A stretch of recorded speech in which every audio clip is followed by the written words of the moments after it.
Page 261, Seascape. It's another solo piece that you can play for people if they want to hear it. Rather interesting piece. Got some interesting harmonies going on, is really what this is about. You're building a picture or painting a picture in sound.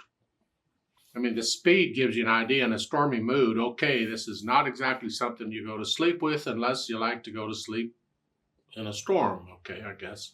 I just got to go through the regular routine because I trust that to take me to the end. I don't know exactly what we're going to find in here, but we'll find it, I'm sure. I'll look it over. It's a page long. Here we have bass clefs in both stabs. Now I'm guessing they're going to change. That's all right. We'll deal with that when we get there. But it starts out with bass clef in both stabs.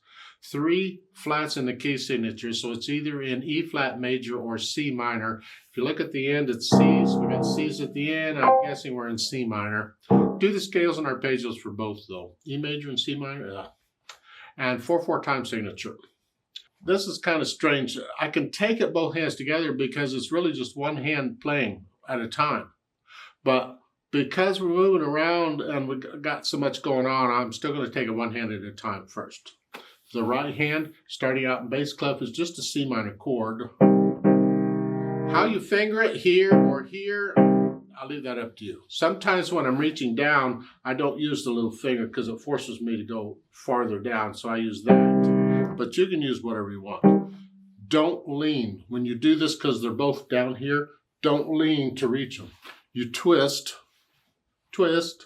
and reach. You got to stay upright as much as possible. This leaning and all this stuff, leave that to the pros who like to show off and get into the music and all that junk. You just stay upright and reach. Okay, this here. We got C minor, and then 5th measure, it's here, that 5/7 chord. And then a measure 5, you go to a D flat, and then back here. And then measure 8, B natural, just come down with a little here and then back here for measure 9. And measure 10, we get treble clef. Now we're up here. Up here, bass clef, treble clef. Is this fun? Bass clef, C major, treble clef now, and you're just doing the chords. Bass clef, the end of measure 16 bass clef. And measure 17 is bass clef. Then measure 18 is treble clef. And then we have the ABA above it, it's up here. Okay, so you're just playing block chords, but you're moving around all over the place. Gonna have to talk about that moving in a bit. Let's do left hand. Well, it starts out with a C. You should know that note is a C. 2 ledger lines below the staff is a C on bass. And then A flat, B natural, just goes down 1. Measure 5 is a B flat. And then measure 7 is a G now, changed. And then we go to A flat, 3 ledger lines, G, 1 down, now back up here. Now measure 9, at the end of measure 9 you get treble clef, you're up here. I mean, the right hand gets to move around, the left hand wants to go too. Measure 11 is bass clef here, treble clef, bass clef, treble clef, bass clef, treble clef, lots of clefs. And for measure 16, the last note, that G, use a 2. Oh, they tell you to use a 2, isn't that sweet? Because you got to go to here, so you're just in position. Here. If you happen to be using a short keyboard and you don't have these low notes, you just play the lowest notes you got. You deal with what you got. Okay. Last line then, measure 17, you're here, bass clef now, and then treble clef. And now we have an ABA above that staff also. Remember the ABA? It applies to the staff it's next to. So if they want both staffs to go up, they either have to do an ABA in both staffs like they do here, or they have to have a note saying both hands, or something like that. Otherwise, the left hand would stay where it's at. So you're up here. Here. And then the last measure, those C's again. Now we try and put our hands together, and we'll hesitate, that's fine. I just want an idea of how this rhythm is working, but if you just think eighth notes, 1 and 2 and 3 and just keep that going, just 1 and 2 and 1 and 2 and 4, rest.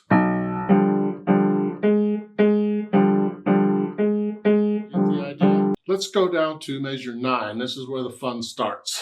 Not that it hasn't been fun already. It's just here, measure 9. 1 and 2. Treble clef. Treble clef. Bass clef. We're going to do the same thing.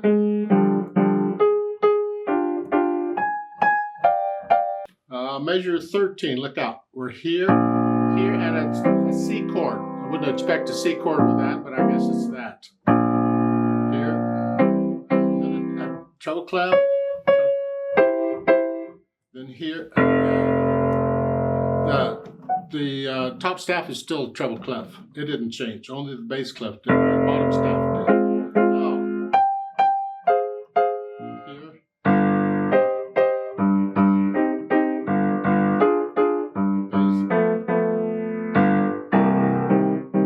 Line, treble clef, up here, it's 1 and 2 and 3 and 4, and 1 and 2 and 3 and 4, and here. You're playing a C minor chord, but that's on top. And again, don't lean. Reach and reach, turn and reach, there. And then the last note is here. Okay, and that's sort of the piece.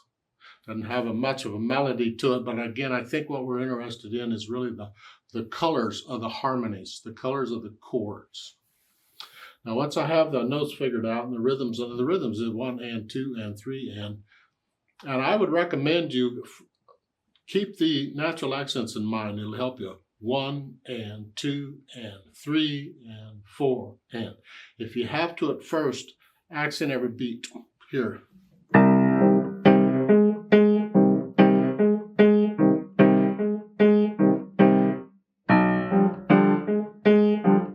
And then every 2 beats, 1 and 2 and 3 and 4 and.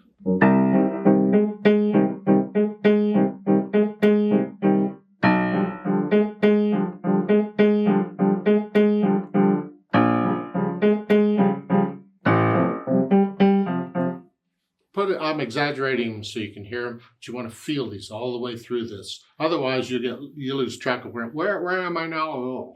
So I go through it slowly, and I get rid of any hesitations. Use a metronome, whatever you got to do, but slowly, no hesitations.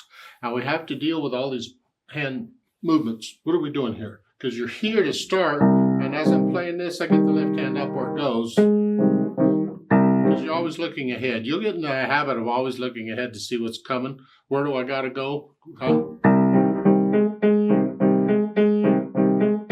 you'll see you got to move the left hand back down and up. And you'll actually get to where you don't even have to look at the piano keyboard. You'll just know where this is. You can feel, you have a good feeling for the keyboard. Now you may have to look down to see this and then back up. So each time you're doing it, I'm moving one hand while playing the other. And all the way through, whatever you're doing. I'll measure 9, we're here. Here, and as I'm doing this, I'm getting the right hand up. So I'm moving one hand and playing the other. Always looking ahead to see, and I'm looking at the music and looking down here. Looking at the music and looking down here, and just having a ball looking. But it helps to gradually get to where you don't have to look at the keyboard at all. Pretty much. You still got to look. I mean, we got to go from here down here. You pretty much got to look. But otherwise, you get to where you can, at least some of these, where you just go on an octave or whatever, you may not need to look. So I get rid of the hesitations, and then I add the articulation. And here there isn't any. The phrases are built in for you. You get eighth rests. So that's taken care of. The dynamics, well, you do a lot. The dynamics mean everything here. The dynamics kind of really make it. You're starting out very soft here, and you have the swell, you're going to go back up. And you got all these swells, you're going to go back up. That's the storm part. So you're going up to about a moderately soft and back down. Or maybe just a soft and go back down. You got to watch out. You don't want to get loud until measure 10. Measure 14, very loud. That's where that this is just kind of a storm building up. Oh, the excitement's coming, it's coming, it's coming. And it's in swells and waves here.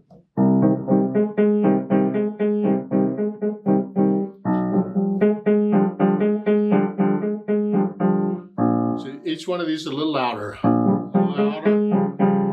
Here. And then I'm up to about a moderately soft here.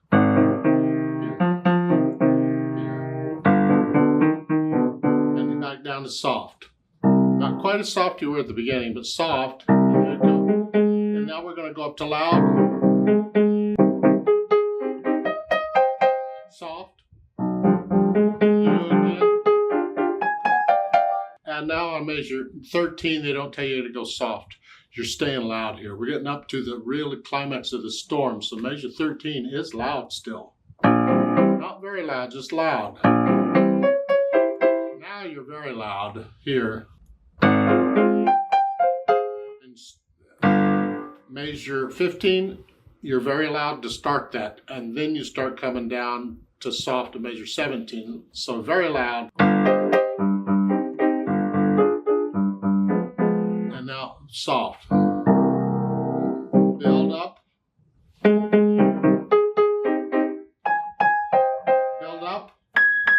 And you're going back up to very loud. Here, and then very soft. And that's just a quarter note there. Don't at the end. Very soft. Not sure why they want to build it at the end and then give you a little boop at the end. Sure, yeah, sense of humor, I guess. But that's sort of the dynamics. As far as the speed goes, well, they give you a metronome marking that needs to be accurate. So you have to take it at your speed, okay? But there, 1, 2, that's half notes. 1, 2, 3, 4. 1, 2, 3, 4. 1, 1 and 2 and 3 and 4 and 1 and 2 and 3.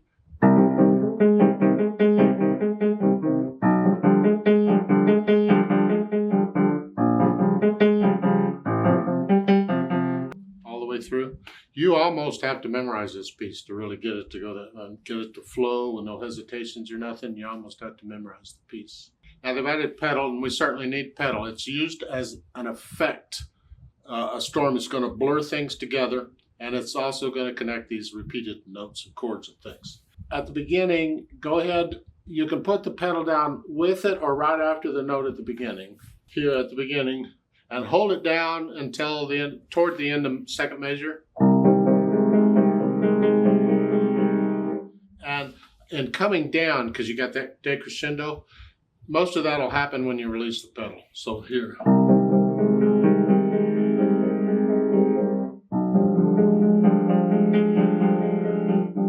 See, I don't like the effect of leaving the last 2 eighth notes separated. I would prefer to have them connected. But that's apparently the effect they want. They want the last 2 notes there at the end of each phrase separated. I don't know. That's the pedaling pretty much through, and you get to measure 6 or measure 5 it is.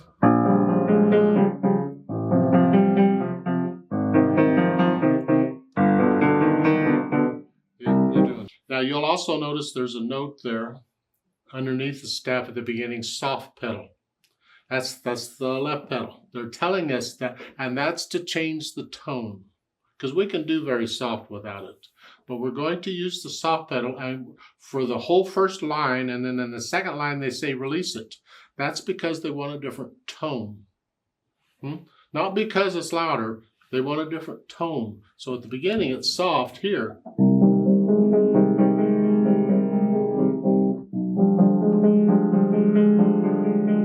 Now release it. It changes the tone just a little bit. Not much. But we're after little bits in piano playing. You got to learn to listen very critically to hear the little bits. And then we don't use any more soft pedal for the rest of the piece because we're going to get louder and we don't need that soft tone. That soft tone is only for the very beginning. The storm is just kind of very starting to, it's kind of off in the distance. Yeah.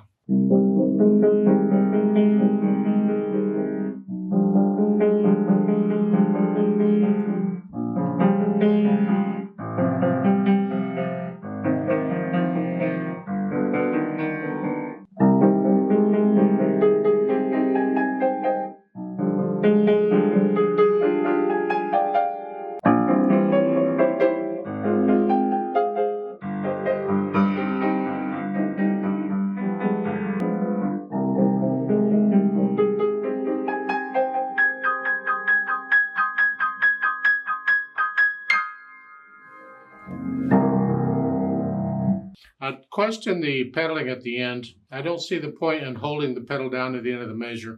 I would lift the pedal up after one beat. Otherwise, why have a quarter note? I want to hear the quarter note. So at the end there, on this part here, when I'm doing this, I'd lift the pedal up right when I play that. Just lift it up. That's close enough. Let's play this together very slowly and check the notes and the rhythms. I'm not going to pedal it because you hear the notes better without pedaling it. And I think the pedaling is pretty straightforward in there. So I'll give us 4 counts. I'm going to put the metronome on 8th notes because there's 8th notes everywhere. But I'll give us 4 quarter note counts to come in. 1 and 2 and ready and go and.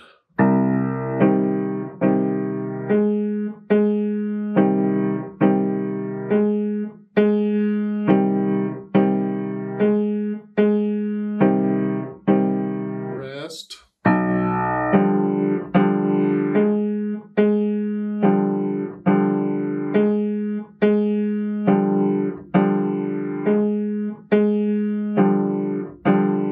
Rest.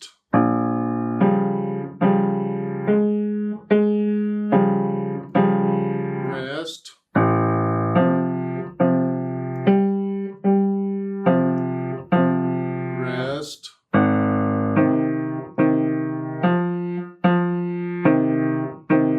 Rest.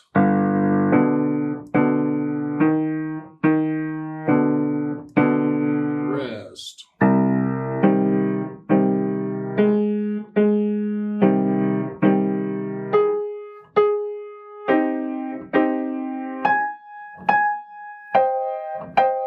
Rest. Rest.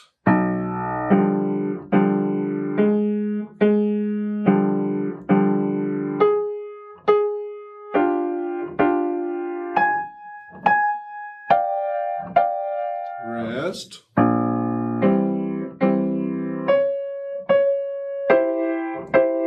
Rest.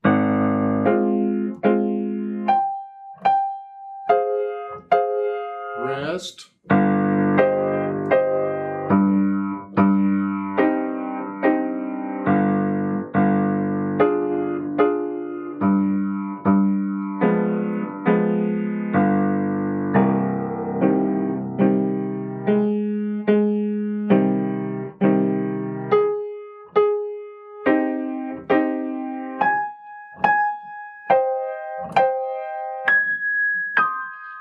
And 2 and 3 and 4 and 1 and 2 and 3 and 4 and 2 and 3 and 4 and 1 and rest.